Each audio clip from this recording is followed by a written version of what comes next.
के सखा हैं, और सखा होकर के भी कैसे हैं कि ब्राह्मणों ब्रह्मविद् महान, वे ब्राह्मण हैं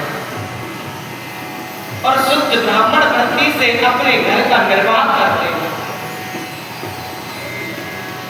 लेकिन फिर भी सुखदेव जी महाराज के हृदय में संतोष नहीं हुआ, तो सुदामा जी की विशेषण गिनाने लगे कि सुदामा जी की जो विशेषण है वो क्या है। विरक्त इंद्रियार्थेषु, सुदामा जी महाराज एकदम विरक्त है। सुदामा जी की जो इंद्रियां हैं वे सुदामा जी के बस में है।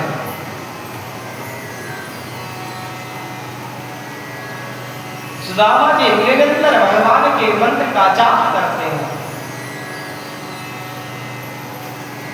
प्रशांतात्मा जितेन्द्रिय, प्रत्येक परिस्थिति में सुदामा जी महाराज प्रसन्न रहते हैं कि जितना परमात्मा ने दिया है उतने में अपना निर्वाह कर लेते हैं। सुखदेव जी कहते हैं परीक्षित, जो जीव सुखी होना चाहता है वह 3 बातों का ध्यान कर ले कि दया सर्वभूतेषु संतुष्ट्या येन सर्वेन्द्रियोपशाम्य च तुष्यत्यासु जनार्दन। उन जनार्दन प्रभु को यदि हम प्रसन्न करना चाहते हैं तो सबसे पहले जीवों पर दया करनी सीख लो। सबसे पहला कर्म बताया कि दया करो। अरे कोई हमें अपशब्द कहता है तो एक बार उस अपशब्द को सुन लो, उस पर दया कर दो, आप बड़े बन जाइए।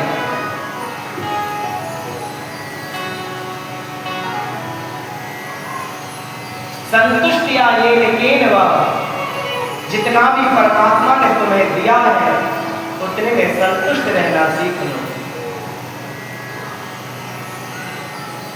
जितना भी प्रभु ने आपको दिया है उतने में हम जीना सीख लें। प्रभु की कृपा का आशीर्वाद समझना चाहिए कि जितना परमात्मा ने हमें दिया है बहुतों को उतना भी नहीं दिया, बहुतों के पास उतना भी नहीं है। यदि परमात्मा ने ये सुंदर देह हमें दी है, हम अपने पैरों से चल सकते हैं, हम अपनी आंखों से देख सकते हैं, हम अपने कानों से सुन सकते हैं, स्वस्थ शरीर दिया है तो हम लाखों से करोड़ों से ऊपर बैठे हैं। लाखों करोड़ों के ऊपर हमारी गिनती है यदि हमारा स्वस्थ शरीर है।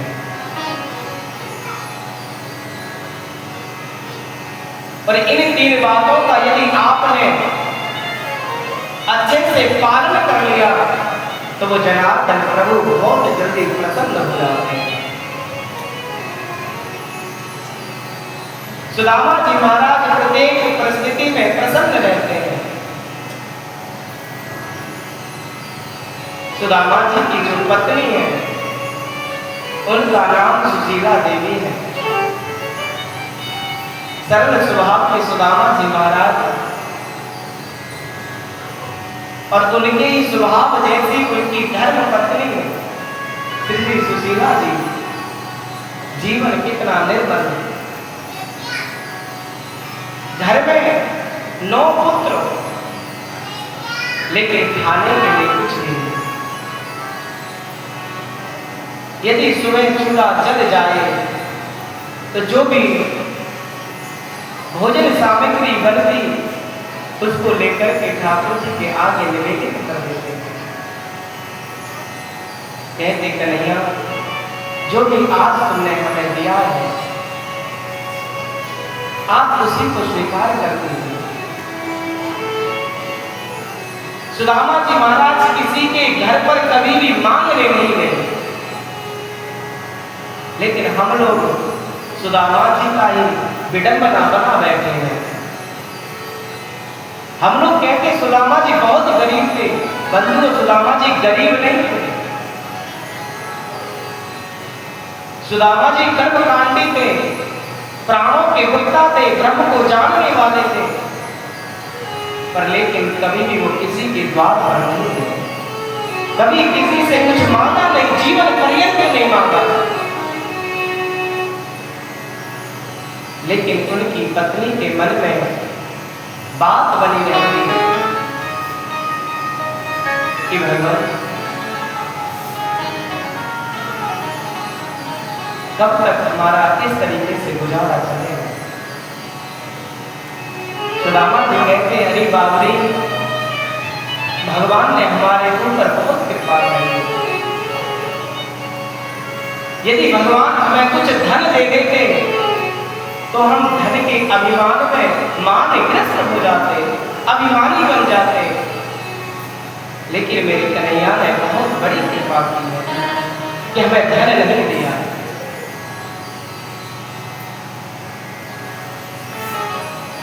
और हम प्रेम से भगवान का भजन करते हैं। द्वारकाधीश भगवान श्री कृष्ण पर यह दशा देखी नहीं गई, और एक दंडी स्वामी का वेश रख करके द्वारकाधीश भगवान श्री कृष्ण सुदामा की कुटिया के आगे गए और जोर से आवाज लगाते गए कि कोई घर पर है। सुदामा जी महाराज तो घर पर नहीं थे, लेकिन आज कुटिया में सुशीला जी है। सुशीला जी ने आकर के देखा एक साधु मेरे घर के द्वार पर खड़ा है।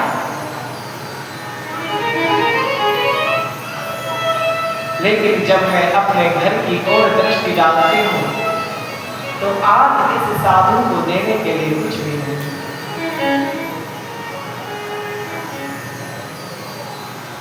हाथ जोड़कर के सुशीला जी कहते हैं, मैं आज आपको भिक्षा नहीं दे सकती, आज मेरे घर पर सुंदर लगा है,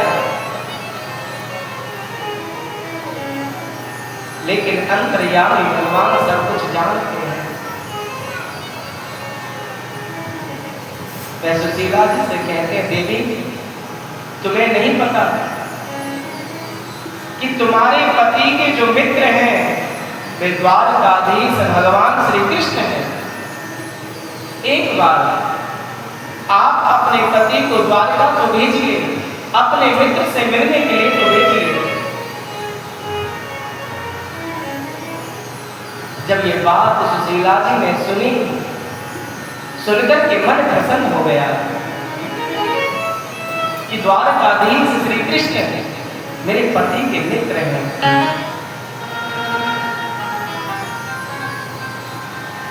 साधु से कहा, भगवान इस समय मेरे घर पर आपको देने के लिए कुछ भी नहीं, मैं आपकी क्या सेवा करूं।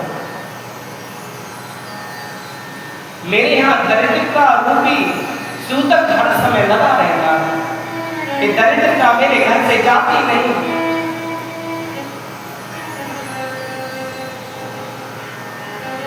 साधु ने सुशीला जी को जब ये कहा कि आपके पति के मित्र श्री कृष्ण द्वारकाधीश हैं, और इतना कहकर के भगवान वहां से अंतर ध्यान हो गए। शाम को जब सुदामा जी महाराज घर में आए, अपनी कुटिया में प्रवेश किया,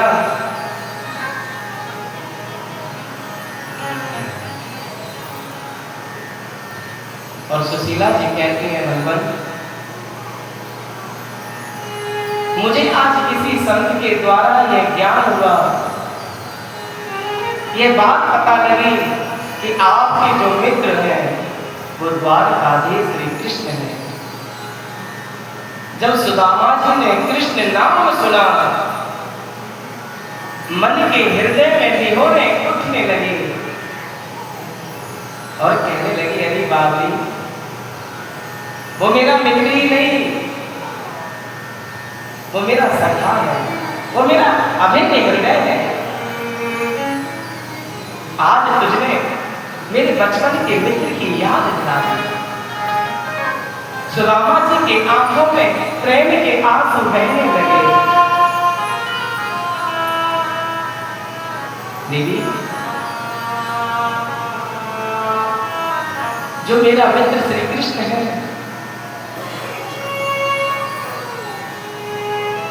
वो मथुरा का राजा, द्वारिका का राजा, लेकिन मैं एक दीनहीन ब्राह्मण। लेकिन कितना उसका विशाल हृदय मुझ जैसे दीनहीन ब्राह्मण को अपना अभिन्न हृदय बना लिया, अपना मित्र बना लिया। देवी, एक बार की घटना मैं तुझे सुनाऊं। गुरुकुल में हम दोनों एक साथ रहते, एक साथ खाते, लेकिन एक दिन गुरुदेव ने हमें पाठ पढ़ाया। गुरुदेव ने जो पाठ पढ़ाया, मैं उस पाठ को याद नहीं कर सका। दूसरे दिन जब कक्षाएं लगी, सभी विद्यार्थी आकर के बैठ गए, तो मैं और कृष्ण दोनों बैठ गए। गुरुदेव ने सर्वप्रथम मुझे उठा लिया। गुरुदेव ने पूछा, सुदामा, जो कल हमने तुम्हें पाठ याद करने के लिए दिया था, उस पाठ को सुनाइए। सुदामा जी ने हाथ जोड़कर के कहा, गुरुदेव, मैं उस पाठ को याद नहीं कर सकता। तो एक साइड में सुदामा जी को खड़ा कर दिया। गुरुजी ने श्री कृष्ण को उठाया, अब तुम उठिए। भगवान श्री कृष्ण अंतर्यामी, सब कुछ जानने वाले, समस्त विद्याओं के सागर, आज गुरुदेव से कहते, गुरुदेव, जैसे सुदामा भैया अपने पाठ को भूल गया, उसी प्रकार से मैं भी अपने पाठ को भूल गया।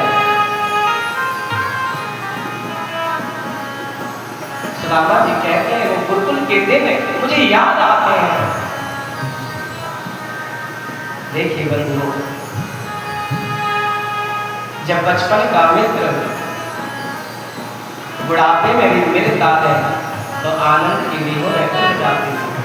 कुछ झटके लिए तो बचपना आंखों में नाचने लगता है, कुदरत से घूमने लगते हैं। जब कोई बचपन का मित्र हमें बुढ़ापे में मिले, तो आज कन्हैया की याद कर करके सुदामा जी महाराज के आंखों से प्रेम के आंसू निकल रहे हैं। लेकिन सुशीला जी ने कहा,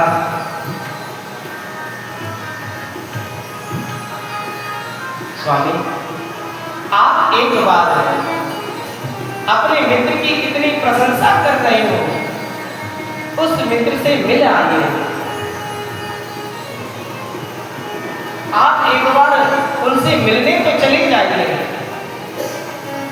सुशीला जी ने आज भगवान से मिलने की बात कही। सुदामा जी के आंखों में बचपन के दृश्य नजर आने लगे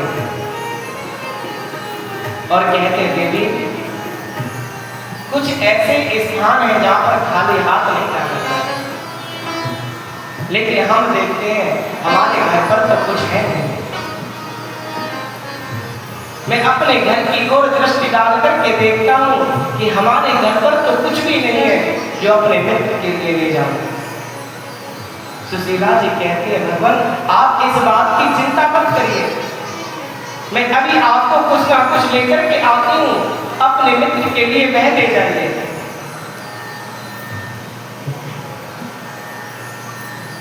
सुशीला जी दौड़ करके पड़ोसन के यहाँ गए और 4 मुट्ठी चावल मांग करके लेकर के आए। एक जीर्ण शीर्ण कपड़े में उन चावलों को बांधा, उसकी एक पोटली बना करके सुदामा जी के हाथ में रख दी।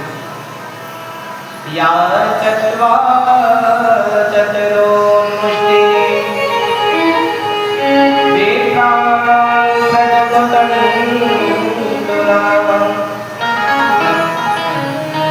चार ब्राह्मणों के घर से 4 मुट्ठी चावल ला करके एक जीर्ण शीर्ण कपड़े में बांध करके सुशीला जी ने आज सुदामा जी के हाथ में रख दिया।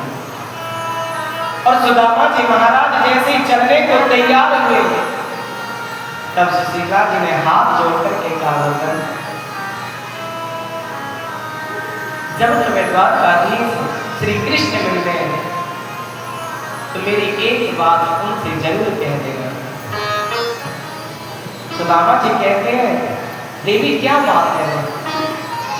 तो सुशीला जी बताती हैं कि 1 मास 2 पाठ में 2 एकादशी हो, हे गोपाल तू मेरे घर नित्य एकादशी हो। हे गोसाई, आपके भक्त जन वैष्णव लोग 1 महीने में 2 एकादशी का व्रत करते हैं, लेकिन मेरे यहाँ जब बच्चे खाने के लिए कुछ मांगते हैं तो मैं अपने बच्चों से कहती हूँ, बेटा आज एकादशी का व्रत है। हे गोपाल जी, ये एकादशी मेरे घर में कब तक बनी रहेगी? ये एकादशी कब तक मेरे घर में बनी रहेगी? जब सुदामा जी ने ये वचन सुने और कहा, देवी जब मेरा मित्र मुझे मिलेगा एकांत पाकर के मैं तुम्हारी बात बता दूंगा। लेकिन सुदामा जी के मन में तो एक ही लाभ है, अयम ही परमोला दर्शनादेव कृष्ण। सुदामा जी के मन में तो एक ही परम लाभ है कि आज मैं अपने नेत्रों से अपने बचपन के मित्र को देखूंगा, आज उससे मिलूंगा जिसकी कीर्ति चारों दिशाओं में फैल रही है। सुदामा जी महाराज ने अपने जीवन में कभी भी अपनी पत्नी से ये नहीं कहा कि मेरे मित्र श्री कृष्ण द्वारकाधीश हैं। बंधुओं, यदि धोखे से भी हमारी फोटो प्रधानमंत्री के साथ खिंच जाएगा तो उस फोटो को दिखा दिखा करके पागल हो जाते हैं कि हमारी फोटो प्रधानमंत्री जी के साथ है, जबकि प्रधानमंत्री आपको जानते तक नहीं, कभी मिले नहीं, केवल हम फोटो को लेकर के घूमते रहते हैं कि हमारी फोटो प्रधानमंत्री के साथ होती है। लेकिन द्वारकाधीश भगवान श्री कृष्ण जैसे मित्र सुदामा जी ने ये बात कभी भी अपनी पत्नी को नहीं बताई और अपने मन में इस धारणा को धरे रहे।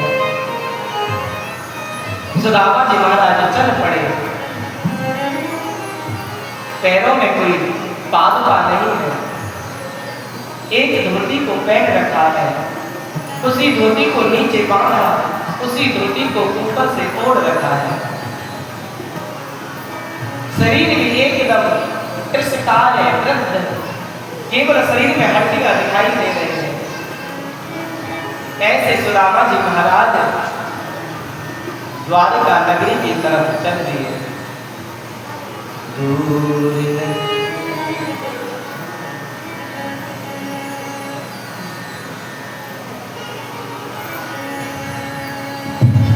आंख में हरिदान की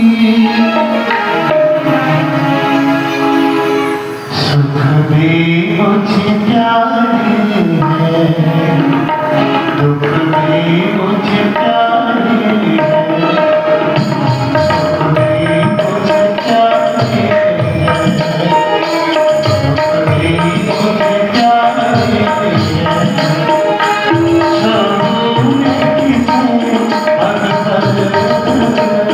No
संसार की नदियाँ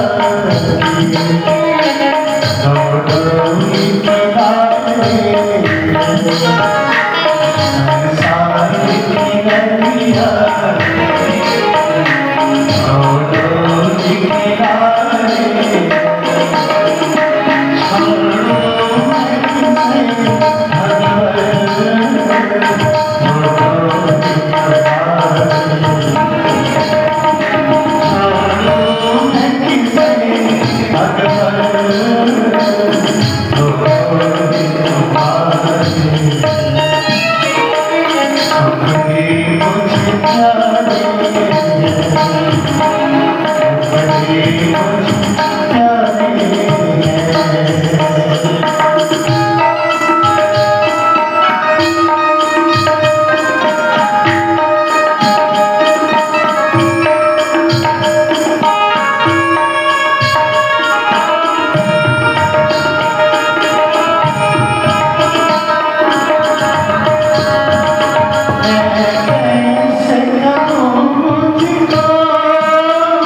द्वारका की तरफ जा रहे हैं।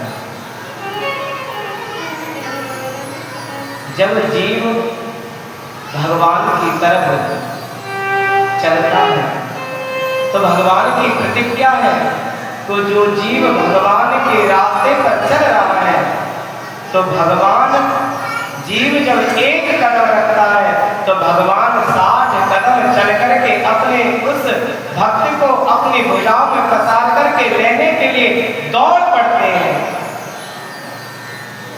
लेकिन कोई भगवान के मार्ग पर तो चले, कोई सुदामा जैसा बने तो, कोई मीराबाई जैसा बने तो।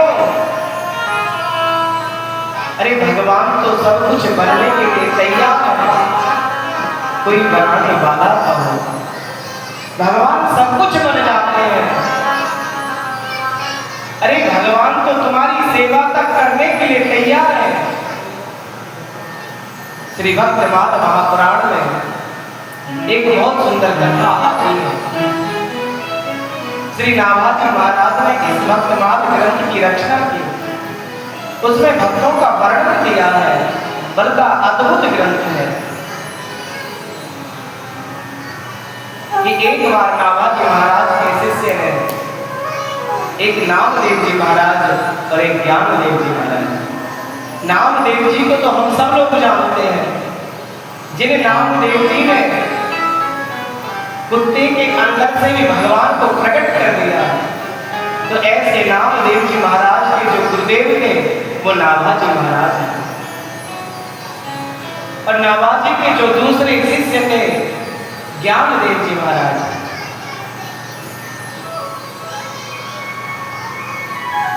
एक बार ज्ञानदेव जी ने अपने गुरुदेव से पूछा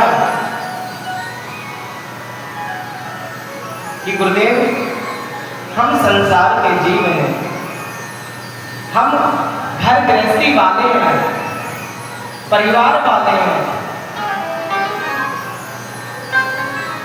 लेकिन हमसे जो भगवान का भजन छूट जाता है, तो कोई सरल उपाय बता दीजिए। तब नाभाजी महाराज कहते हैं, ज्ञानदेव,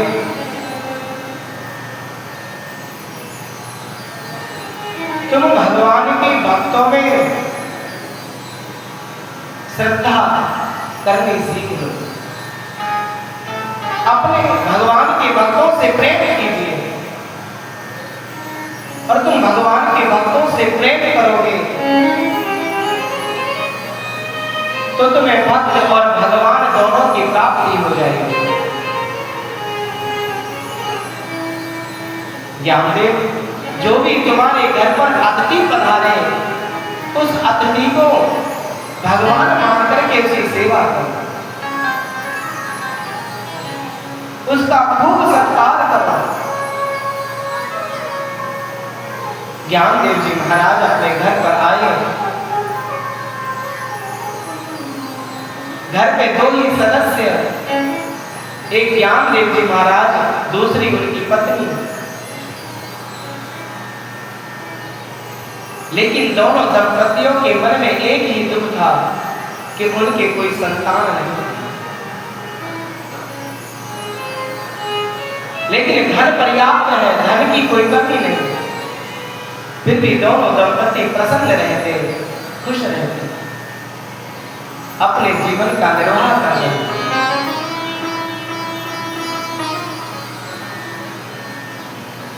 अब तो जब संतों को यह पता चला कि ज्ञानदेव जी महाराज संतों की, ब्राह्मणों की खूब सेवा करते हैं, अब तो ज्ञानदेव जी महाराज के यहाँ संतों की, ब्राह्मणों की भीड़ लगने लगी और खूब सेवा करते। दोनों दंपति ब्राह्मणों की, संतों की खूब सेवा करते।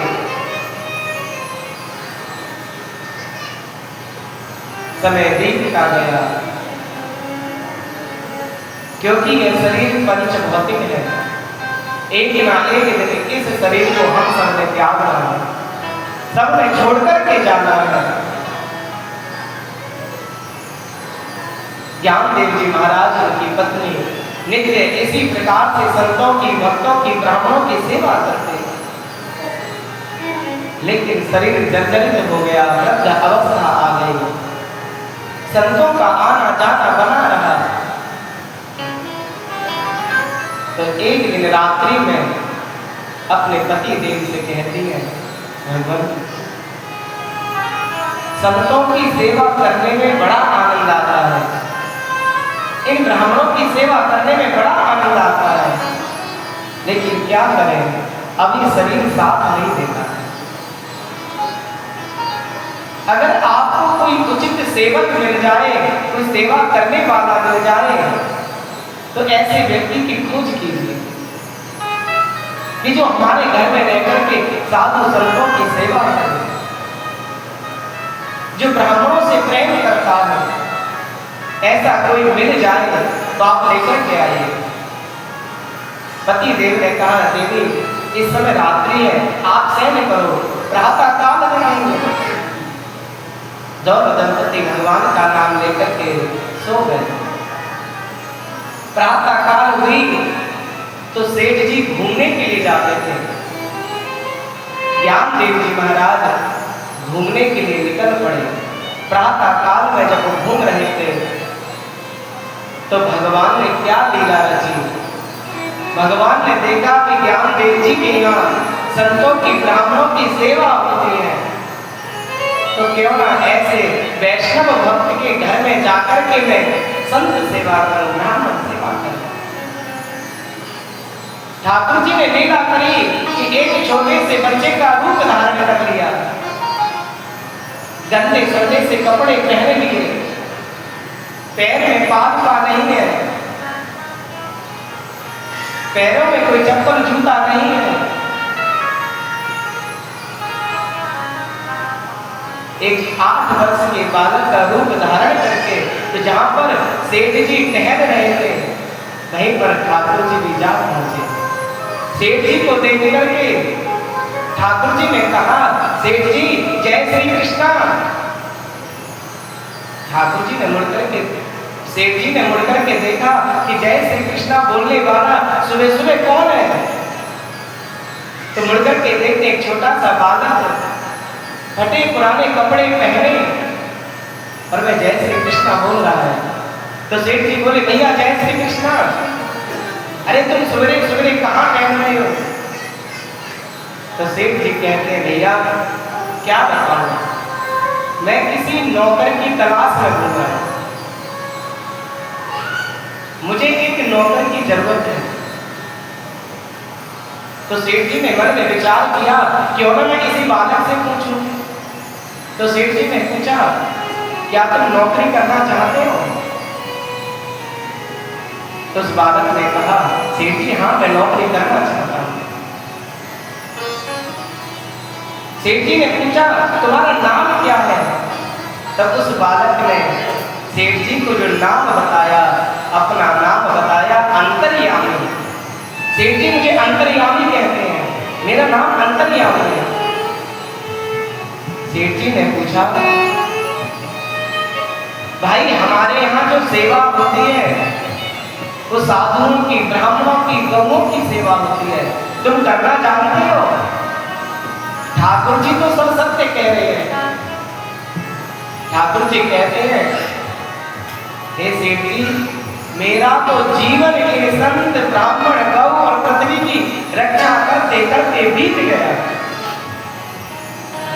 मैं इन्हीं की रक्षा के लिए इस धरातल पर आता हूं, मैंने बहुत सेवा करी है, लेकिन सेठ जी फिर भी नहीं समझ पा रहे। सेठ जी ने पूछा, तुम्हारा वेतन कितना रहेगा, कितने पैसे लोगे। उस बालक ने कहा, सेठ जी मुझे कुछ नहीं चाहिए, मुझे तो केवल भोजन करा दीजिएगा। और लेकिन एक शर्त है मेरी, भोजन करते समय या भोजन के समय मेरे भोजन में कोई रोका टोकी ना हो, और मुझे कुछ नहीं चाहिए। और लेकिन मेरी खुराक बढ़िया है, मैं भोजन ज्यादा करता हूँ थोड़ा, और कई बार करता हूँ। सेठ जी ने मन में विचार किया कि भगवान का दिया हुआ सब कुछ है, चलो बालक को घूमते घूमते अपने घर ले जाए। और सेठानी से बोले, देवी देखो भगवान की कृपा से कितना सुंदर बालक मिल गया। बोल रहा था इसने साधु सेवा की है, ब्राह्मण सेवा की है, आज से हमारा तुम्हारा हाथ बटाएगा, खूब सेवा करेगा।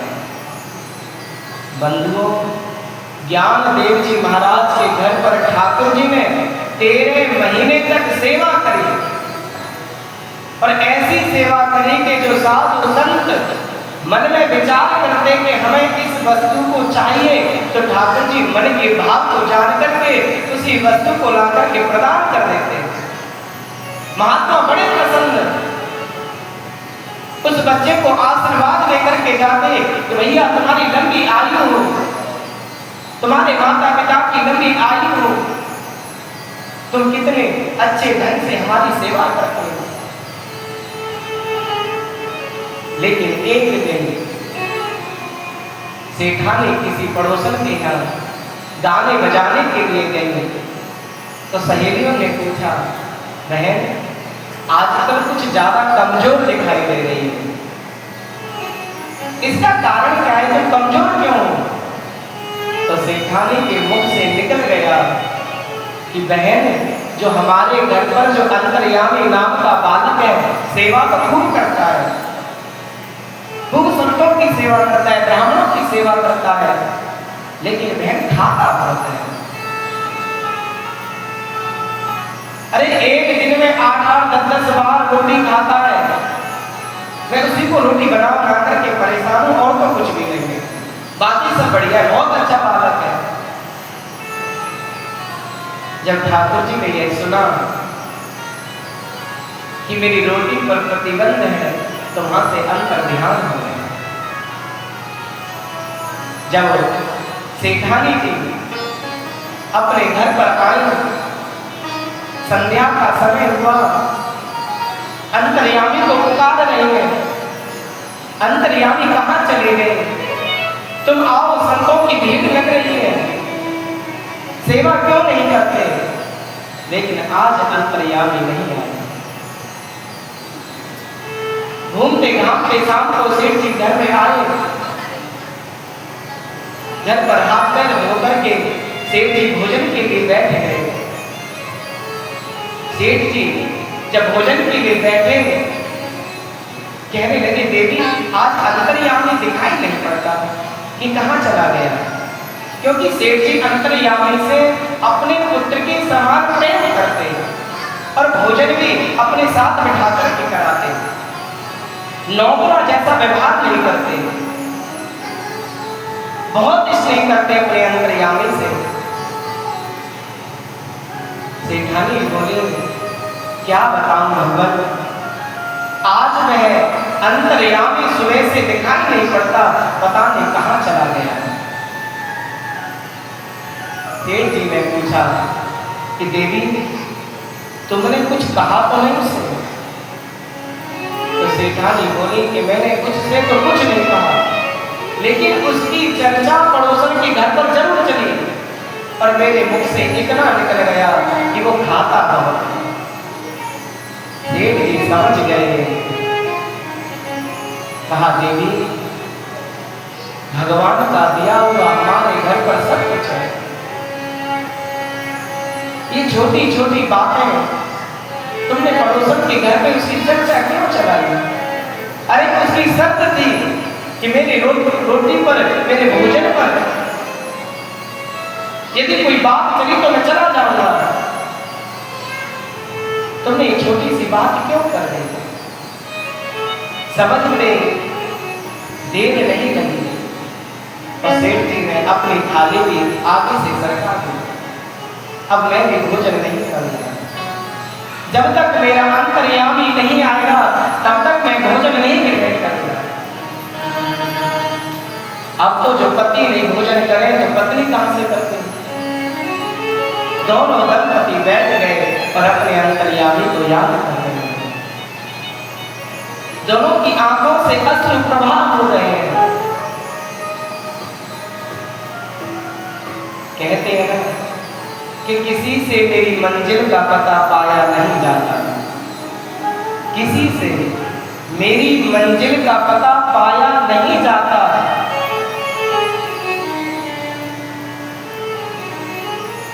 जहां मैं हूं वहां फरिश्तों से ज्यादा नहीं जाता।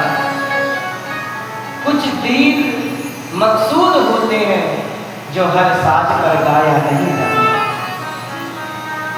हर साज पर आप किसी भाव को गा नहीं सकते।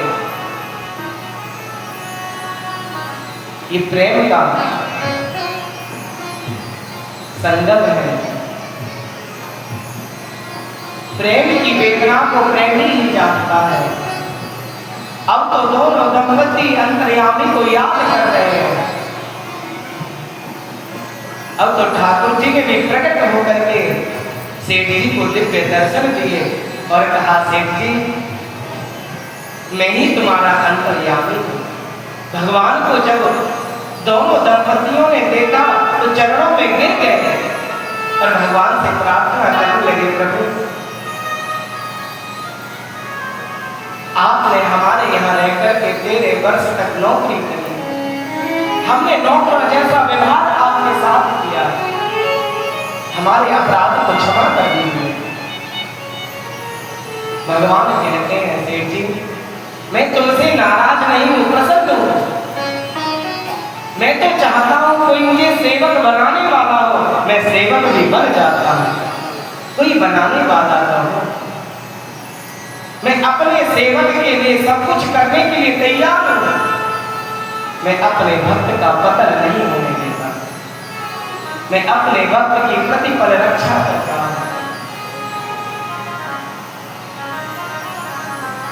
आज सुदामा जी महाराज द्वारका के लिए जा रहे हैं। भगवान के नाम संकीर्तन करते हुए चले जा रहे हैं।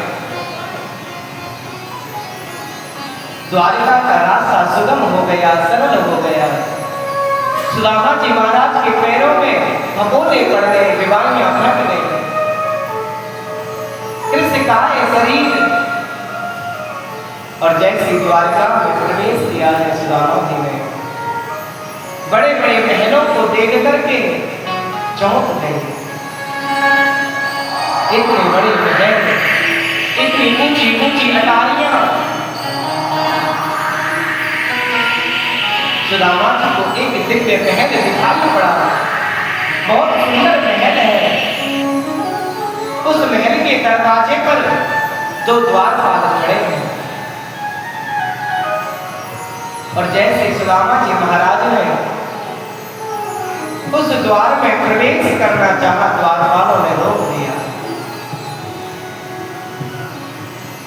अरे कहां जा रहे हो? किस काम से तुम अंदर जा रहे हो? अपना काम बताइए। पहले जब हम अपने मालिक को संदेश पहुंचा दें तब वो जैसा निर्णय करेंगे वैसा हम आपको बताएंगे और तब जाकर के आप अंदर जाकर के मिलोगे।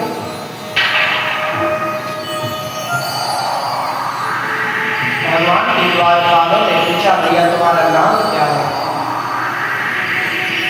तब सुदामा जी महाराज कहते, भैया मेरा नाम सुदामा है। कि किससे मिलना चाहते हो?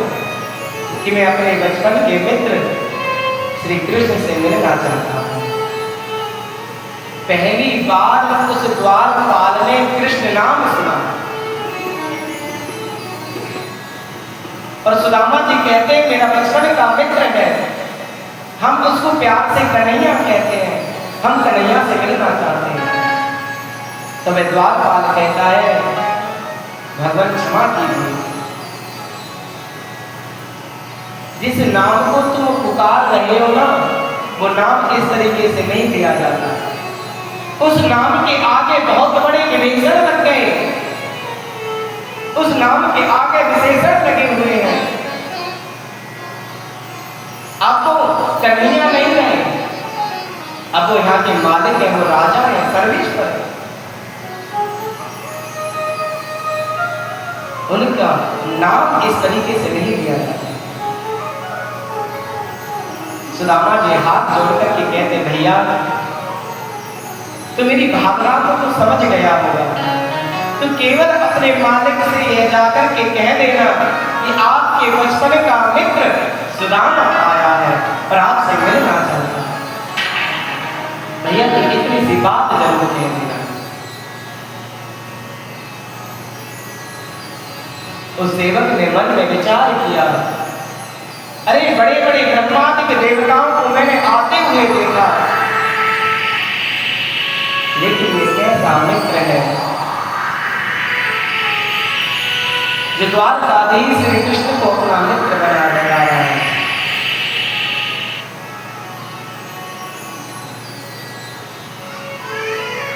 लेकिन अपने भाग्य की सराहना करता है कि भगवान के जो मित्र होते हैं, जो भक्त होते हैं, वो ऐसे ही होते हैं, सुदामा जैसे होते हैं। वो किसी से कुछ भी नहीं चाहते, परमात्मा की इच्छा से जितना मिल जाता है उतने में संतुष्ट रहना चाहते हैं। लेकिन उस पार्षद ने जाकर के द्वारकाधीश श्री कृष्ण को जब सारा वृत्तांत सुनाया और कहा, प्रभु प्रभु आपके बचपन का मित्र सुदामा आया है, तो भगवान अपने सिंहासन से कूद करके दौड़ पड़े, दोनों भुजा पसारे सुदामा सुदामा सुदामा कहते हुए द्वार की तरफ दौड़ रहे हैं। भगवान की जो पटरानियां हैं, रानियां हैं, वो सब देख रहे हैं, सेवक देख रहे हैं। सेवक विचार करते हैं कि बड़े बड़े ब्रह्मादि देवताओं को हमने आते हुए देखा, सबने नतमस्तक झुकाया, कभी भी हमारे प्यारे प्रभु इस प्रकार से नहीं दौड़े। सुदामा जीवन में विचार करते हैं कि उसे हम बचपन के जो मित्र हैं, शायद जानता होगा या नहीं जानता होगा, भूल गया होगा, मन में संकल्प विकल्प उठ रहे हैं। लेकिन जैसे द्वारकाधीश भगवान श्री कृष्ण ने दौड़ करके भुजा पसार करके सुदामा को अपने गले से लगा दिया, दोनों मित्रों ने भुजा पसार करके अपने अपने मित्र को अपने गले से लगाया है। बोले भगवान की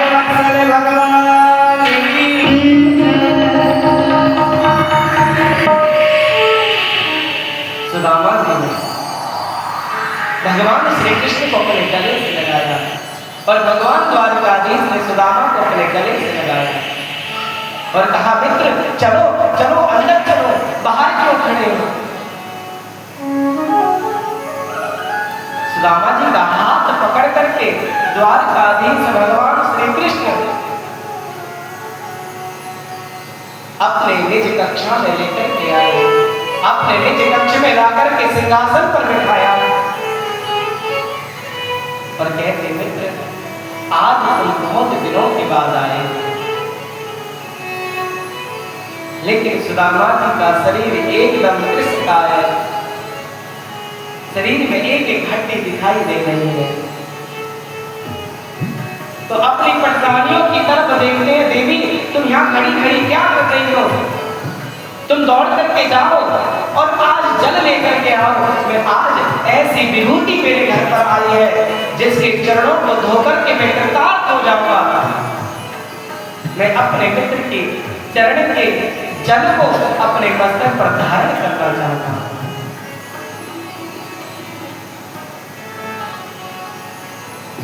सुदामा जी महाराज के चरणों में द्वारकाधीश भगवान श्री कृष्ण बैठ गए और जब तक लक्ष्मी जी रुक्मणी जी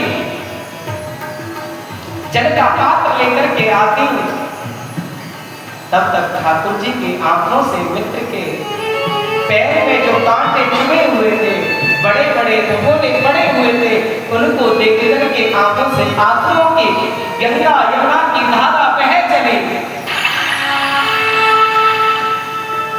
निर्देशं निर्शान्तं निर्दयं यमदर्शनम्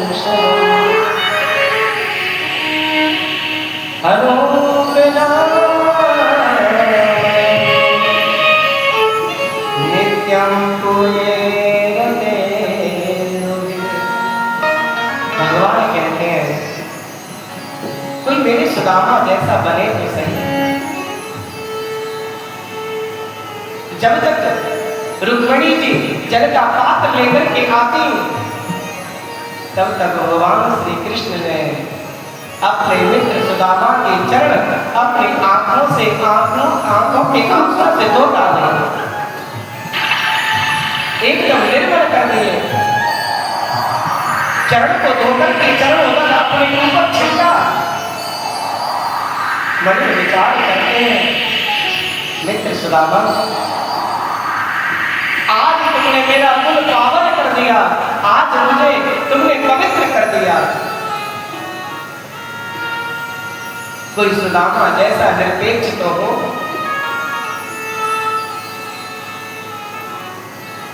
कोई सुदामा जैसा बनकर के तो दिखाए।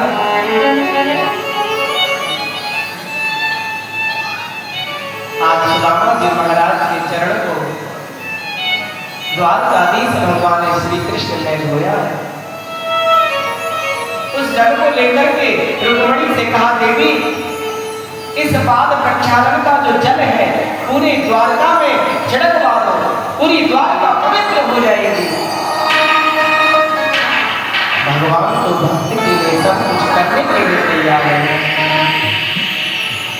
लेकिन हमें भक्त तो कर्म करना चाहिए, हमें भगवान की आराधना तो करने आनी चाहिए। सुदामा जी को द्वारकाधीश भगवान श्री कृष्ण ने देखा कि मेरा मित्र सच्चा रहा है, संकोच में है। भगवान द्वारकाधीश सुदामा के बगल में बैठ गए और कहने लगे, मित्र आज तुम्हें द्वारका की कैसे याद आ गई, आज मेरी कैसे याद आई। सुदामा जी कहते, भैया क्या बताऊं कि तेरी जो याद आई है वो तेरी भाभी ने याद कराई है। तो द्वारकाधीश भगवान श्री कृष्ण कहते हैं, सुदामा जी तुमने विवाह कर लिया। तो सुदामा जी कहते हैं, हाँ भैया हमारा विवाह हो गया और तेरी भाभी को नाम सुशीला है, मेरी 9 संतानें हैं, भगवान का दिया सब कुछ है। बड़ी सुख के साथ जीवन को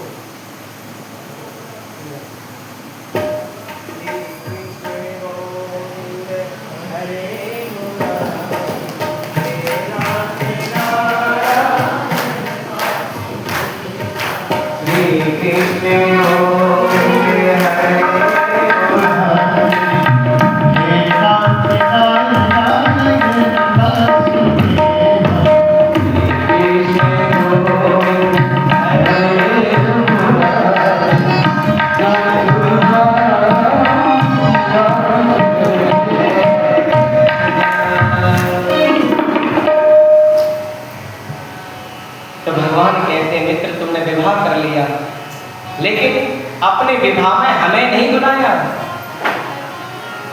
तब सुदामा जी कहते हैं, मित्र मैं कहां से बुलाता, उस समय आपका कोई पता नहीं चला। तो सुदामा जी कहते हैं, मित्र तुमने भी विवाह किया है। तो द्वारकाधीश भगवान श्री कृष्ण कहते हैं, मित्र क्या बताएं, अब तो तुम घर में बैठे हो, मैं सभी से मिलवा दूंगा। तो सुदामा जी ने मन में विचार किया है कि शायद कन्हैया में 1 या 2 विवाह किए होंगे, लेकिन मेरे कन्हैया के कितने ठाट हैं, कितने आनंद के साथ अपने जीवन का निर्वाह कर रहा है, कितना पवित्रतम है इसका जीवन। लेकिन ठाकुर जी कहते हैं, सुदामा जी तुम्हें याद है मैं गुरुकुल की बातें कि अभी गुरान गुरुकुला भवतारत दक्षिणा समावते धर्मज्ञ भार्यों सदृशी